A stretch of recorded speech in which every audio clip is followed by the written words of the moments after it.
France, les personnes étrangères souhaitant obtenir la nationalité française doivent remplir un certain nombre de critères. Certaines d'entre elles doivent par ailleurs se soumettre à ce que l'on appelle des entretiens de naturalisation. Selon le ministère de l'Intérieur, ces entretiens ont pour but d'apprécier l'adhésion des étrangers aux principes et valeurs de la France, leur connaissance des fondements de la société française, ainsi que leur motivation à devenir français. Comment s'assure-t-on du fait qu'une personne adhère véritablement aux valeurs de la République ? Quels critères faut-il donc remplir aux yeux de la loi pour être considéré comme intégré dans la société française ? Ce sont les questions que nous avons posées à 4 jeunes adultes, Pantélis, Zen, Meggy et Cresson. Ils sont tous les 4 de nationalités différentes, sont arrivés en France à des âges différents et ont demandé la nationalité française pour des raisons elles-mêmes multiples. Au cours de ce podcast, c'est à travers leurs témoignages que nous allons tenter de comprendre comment se déroulent ces entretiens, mais aussi et surtout la façon dont ils sont vécus par les personnes qui doivent s'y soumettre. Zen est syrien. C'est le premier à nous expliquer le début de sa vie en France. Je viens de la Syrie, je suis parti de la Syrie à l'âge de 25 ans. Je suis arrivé en France fin 2012, en tant qu'étudiant. Quelques années après, ma situation a changé vu de mes activités en France. Je suis devenu réfugié ici et après je travaille en France. J'ai fait mes études ici. J'ai fait des études ici. J'ai fait pas mal de travail, de plusieurs boulots et je suis bien installé ici. Alors naturellement, j'ai décidé de demander une naturalisation, de demander une nationalité française. Et voilà, alors j'ai fait la demande de naturalisation récemment. J'avais l'intention de le faire il y a plusieurs années, mais je l'ai pas fait à cause des problèmes avec mes papiers, des documents qui manquaient, des choses comme ça, un peu de fainéantisme. Mais à la fin, j'ai déposé la demande récemment là en mars. En début mars, là 2020, j'ai déposé la demande. J'avais un rendez-vous pour aller déposer la demande. C'était à la sous-préfecture de la Seine-Saint-Denis. Et pour avoir le rendez-vous, c'était un peu chiant, mais il y a pire. Il y a des préfectures où c'est pire, mais quand même, il faut regarder en ligne. Ça nous a pris peut-être au moins un mois ou plus pour essayer d'avoir un rendez-vous. Pour avoir un rendez-vous à la préfecture de l'Essonne pour Cresson, arrivé en France en 2011 par regroupement familial, cela n'a pas non plus été facile. J'ai commencé par prendre des renseignements au niveau de la préfecture de mon domicile. Il fallait appeler un numéro de téléphone et ce numéro de téléphone-là pour avoir un rendez-vous. Donc, entre septembre et novembre, j'ai appelé tous les mardis, parce qu'il fallait appeler que les mardis. J'ai appelé tous les mardis entre 8h55 et 9h05, on va dire, pour être pris dans la file d'attente du service d'appel, en fait, qui correspondait aux demandes de naturalisation. Mais on vous gardait au téléphone. Ce que j'ai oublié de dire, c'est qu'on vous prenait au téléphone à 9h05. On vous gardait au téléphone jusqu'à 15h. Moi, je me rappelle, la musique a continué à tourner jusqu'à 15h. Donc, ça m'a pris 3 mois. Ils m'ont donné un rendez-vous pour août de l'année d'après. Donc, du coup, environ 8 mois, enfin, plus de 8 mois, on va dire pratiquement une année, quoi. On était sur 10 mois ou 9 mois.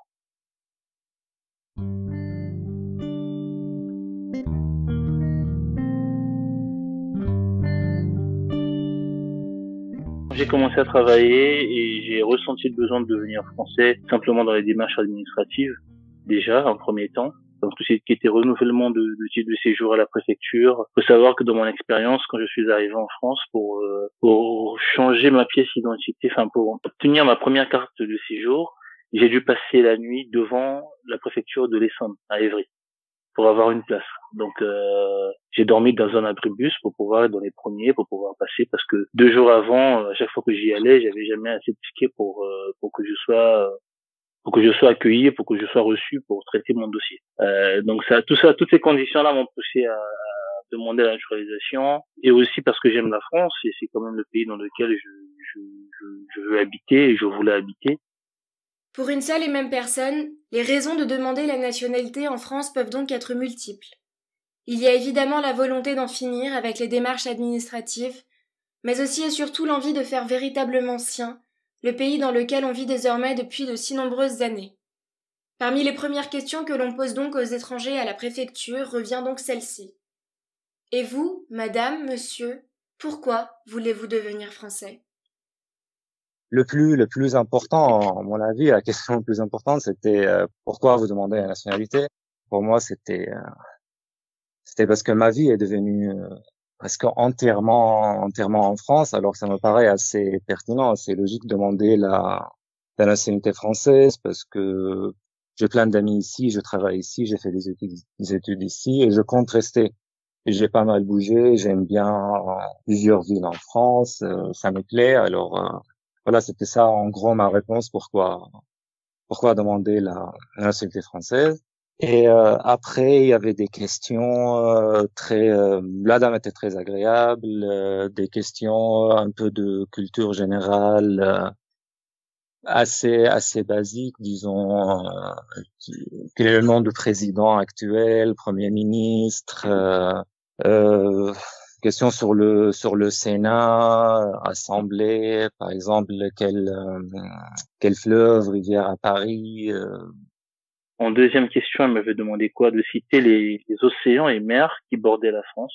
Bon, c'était une question assez simple, hein, donc j'ai cité tous les océans et mers qui bordaient la France. Elle m'a aussi demandé 3 fleuves qui n'étaient pas dans les livrets. Mais heureusement, c'était à Toulouse. Vous avez la Garonne, la Seine, etc. Du coup, ça passe.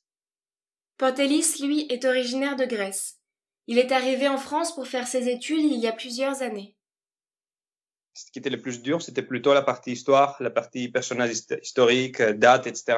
Parce que, en vrai, pour nous, c'est des chiffres que tu vois sur papier une fois et t'as 1 mois pour les apprendre. Et pour l'équivalent en Grèce, c'est des dates que t'apprends au fur et à mesure à l'école. T'as les fêtes nationaux qui tu connais bien les dates, qu'est-ce qui s'est passé. Chacun dans son pays, il apprend l'histoire dans un point de vue du pays. Même par exemple, les dates pour les guerres mondiales, pour la deuxième guerre mondiale, c'est pas les mêmes pour nous.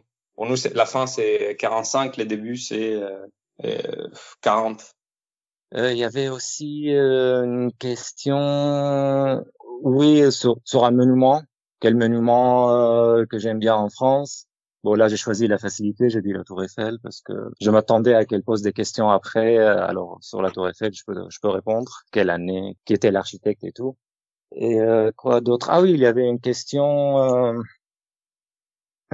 sur quelle personnalité française, quelqu'un qui m'inspire historiquement. Et en fait, la veille, j'avais regardé un film sur le Front populaire, alors j'ai dit Léon Blum parce que bon, j'ai pas dit, je pense heureusement j'ai pas dit je l'aime bien parce qu'il a unifié la gauche, mais j'ai évité de donner des réponses politiques parce que je pense que c'est risqué. C'est risqué de donner une opinion politique, surtout que personne n'a demandé.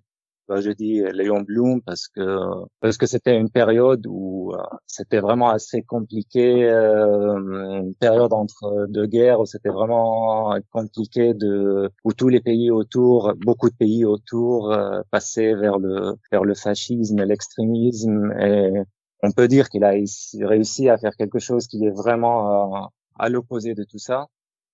Pour répondre à certaines questions, telles que le nombre des départements français, ou encore quelques repères majeurs de l'histoire française, un prospectus a été élaboré par le ministère de l'Intérieur. Celui-ci s'intitule « Le livret du citoyen » et il vise, toujours selon le ministère, à donner aux étrangers les réponses dont ils auraient besoin pour passer ce fameux entretien de naturalisation. Dans ce livret, on trouve par ailleurs de nombreuses autres définitions, celles de la liberté, de l'égalité et de la fraternité, ou encore de la laïcité. Après, il y avait quelques questions, c'est là où vraiment on montre la vie, par exemple sur la laïcité. Qu'est-ce que veut dire laïcité pour moi? Par exemple, par rapport à la question par rapport à la Révolution française, c'était quelle année? Qu'est-ce que ça représente pour moi, la Révolution française? Par exemple, liberté, égalité, fraternité, qu'est-ce que ça veut dire? Qu'est-ce qui me tient le plus au cœur parmi ces trois? Et pourquoi? Bon, j'ai choisi fraternité, mais franchement, j'aurais choisi n'importe quoi parmi les trois. Les trois sont importants, mais bon, il fallait choisir quelque chose et est un peu développé. Il te pose des questions pour voir est-ce que tu rentres dans la case, quoi. Je pense que c'est plus des questions pour éliminer. C'est pas pour dire oui, ok, bravo, on va te donner la nationalité. C'est pour dire ah non, là, ça va pas. Il y avait ce point-là, la laïcité, et le point de la polygamie. En me demandant si j'étais polygame éventuellement, j'ai dit non. La question de polygamie, je pense que si c'était un Américain en face, on n'aurait pas posé la question. Lorsque je suis allé à l'Office française de l'intégration, j'ai dû signer sur mon certificat d'accueil le fait que je ne serais pas polygame, que je ne l'étais pas et que je ne le serai jamais. Pendant l'entretien, on s'assure donc que les étrangers demandant à accéder à la nationalité française partagent effectivement les valeurs de la République. Cependant, comment savoir à quel point les réponses que l'on donne lors de ces entretiens sont déterminantes dans l'accès ou non à la nationalité française? Y a-t-il d'autres paramètres et données dans la vie des personnes étrangères en France qui influent sur la prise de décision au sein des préfectures? C'est en tout cas une question que beaucoup se posent. Il y a les questions, il y a l'entretien, il y a aussi tous les documents que j'ai fournis. Il y a le contrat de travail, il y a les études. Moi aussi, il y avait les études à l'université ici, alors j'avais pas à fournir de documents par rapport au niveau de français. Et c'est plein de choses, mais vraiment comment il évalue le dossier, je sais pas trop, mais en général, des histoires qu'on entend des autres, apparemment, un des critères essentiels, c'est le travail, c'est le revenu. Si quelqu'un est au chômage, apparemment, c'est vraiment un point très très négatif. Et, franchement, moi, honnêtement, dans mon travail actuel, moi, j'ai compté démissionner. Je veux dire, je suis resté dans le travail parce que je savais que j'allais déposer la demande et je voulais un CDI quand je dépose la demande. Parce que je savais que c'était important et je voulais pas déposer un dossier quand je suis au chômage ou un travail à temps partiel. Je savais que c'était important, alors j'ai continué un travail qui est vraiment inintéressant. Quand j'ai fait ma demande de naturalisation, je travaillais effectivement, j'étais en CDI, mais je n'avais à l'époque euh, aucun impôt, aucun avis d'imposition où j'avais réellement payé l'impôt. Or, on sait de manière un peu arbitraire et un peu triviale comme ça que les dossiers de naturalisation ont un poids conséquent lorsque la personne a déjà payé l'impôt, contribue déjà à l'effort national. En gros, au premier devoir qui est du coup payer ses impôts. Je sais que des amis à moi qui ont essayé de faire leur demande de naturalisation sans avoir payé d'impôts, se trouvant dans le même cas que moi à peu près à la même période, ont eu leur dossier rejeté sous prétexte qu'ils n'avaient pas encore contribué à l'effort national.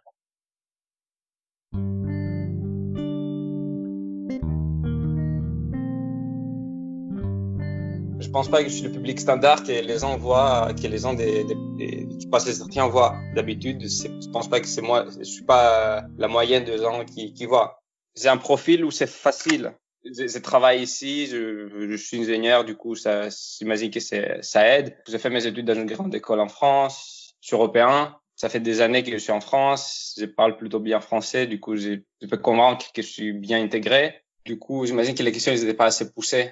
Et après, il y a aussi la partie, tout ce qui est système de démocratie, etc., que pour moi, pour les Européens, c'est normal, parce qu'on a à peu près tous les mêmes valeurs. Mais je peux imaginer que pour quelqu'un qui vient des pays moins occidentaux, c'est pas quelque chose qui est si évident que ça. C'est pourquoi, en fait, tu vois, dans les livrets, il y a t'as comment ça s'appelle, des statements qui sont un peu évidents, mais genre, par exemple, qui est l'homme et la femme, et tous les gens des différents sexes et différentes orientations sexuelles, etc., ils ont les mêmes droits envers la loi, par exemple, tu vois. C'est des choses qui, pour nous, les Européens, sont évidents, et que je peux imaginer que pour d'autres pays, c'est pas trop. Meggy est géorgienne, culturellement, historiquement et politiquement. Si la Géorgie peut être considérée comme faisant partie de l'Europe, elle ne fait pas partie des pays membres de l'Union européenne. À ce titre, Meggy et ses parents ont connu de nombreuses difficultés pour pouvoir être régularisés en France. Aujourd'hui, elle y fait ses études et souhaiterait en obtenir la nationalité. Au début, ça a été assez compliqué car je ne parlais pas du tout en français. J'avais pas des amis, mais après plusieurs mois, c'est devenu assez facile car j'ai commencé un peu parler, donc j'ai été assez facilement acceptée par le camarade de classe aussi. On a obtenu les papiers après 3 ans. Ça a été assez difficile, mais c'est mes profs qui m'ont soutenue. Mais ça a été compliqué parce que après, dès qu'on a reçu par exemple la réponse négative par l'OFRA et recours aussi, on était obligé de quitter l'appartement dans 1 mois. Sauf que vous imaginez, c'est très très compliqué quand on n'a plus personne, on sait pas où il faut aller, on voulait pas retourner dans notre pays, donc là, ça fait que 2 ans qu'on est à Strasbourg. Donc, dès que je suis venue à Strasbourg, j'ai déposé mon dossier et j'ai passé l'entretien en novembre. Ça s'est très bien passé. Elle m'a demandé des questions sur moi, pourquoi je voulais devenir français, ça fait combien de temps que je suis en France. La dernière fois, c'est quand que j'ai retourné dans mon pays, si j'avais des amis. Voilà, elle m'a pas posé des questions par rapport à la culture, l'histoire du France, parce que comme j'ai eu mon brevet, mon bac ici en France, je pense que elle a bien vu que je connaissais parfaitement toutes les notions, donc elle m'a pas posé des questions par rapport à le livret de citoyenne, on va dire ça. Elle m'a demandé aussi des questions par rapport à mes parents. Les personnes par rapport à la Géorgie aussi, par exemple, si j'avais la famille en Géorgie, si j'avais toujours contact avec mes amis, et voilà. Après, moi je suis allée en Géorgie qu'en 2016, donc une seule fois depuis que je suis en France, et depuis j'ai pas revenu. Et je lui ai dit que comme il y avait par exemple mes grands-parents qui viennent ici en France 1 fois tous les ans, par exemple, j'ai pas cette nostalgie, si vous voulez, parce que moi, le plus important pour moi, c'est ma famille. Et comme je vois assez souvent ma tante, mes grands-parents aussi, c'est pour ça que je retourne pas assez souvent en Géorgie. En tant qu'étudiante, on ne lui a pas demandé le métier qu'elle exerçait en France ou bien si elle y avait déjà payé des impôts. Par contre, on lui a demandé si elle y avait obtenu un diplôme durant les quelques dernières années où elle y a vécu. Quelles que soient les questions qu'on leur ait posées, pour ceux qui ont obtenu la nationalité, comme pour ceux qui attendent encore la réponse de la préfecture, tous espèrent que leur vie changera. La possibilité de voter, pour Zen et Pantelis, celle de voyager sans crainte d'être contrôlée en Europe pour Cresson, celle de rendre à la France ce qu'elle lui a offert, pour Meggy, qui attend aujourd'hui avec un peu d'appréhension et beaucoup d'espoir la réponse de la préfecture. Le plus compliqué, en fait, c'est la patience pour avoir la réponse, parce que 12 à 18 mois, vous savez, on pense souvent à ça, on attend toujours la réponse. Pour ce moment, moi, j'ai rien encore, mais bon, j'espère que le plus important, c'est la réponse. J'espère que ça sera positif. Donc, je sais pas, je suis assez optimiste, on va dire. C'est la fin de ce podcast. Merci à Zen, Meggy, Cresson et Pantelis pour leurs témoignages précieux. Cet épisode a été réalisé par Cécile Massin, sous la rédaction en chef de Nina Guédard. Nous sommes Getty News, un média franco-réfugié. N'hésitez pas à nous suivre sur SoundCloud, ainsi qu'à vous rendre sur notre site où nous produisons d'autres contenus parmi lesquels des reportages, des vidéos, des dessins. Pour le moment, toute notre équipe est encore bénévole. Si vous souhaitez nous soutenir, vous pouvez nous faire un don via l'onglet Faites un don sur gettynews.fr. Merci et à bientôt.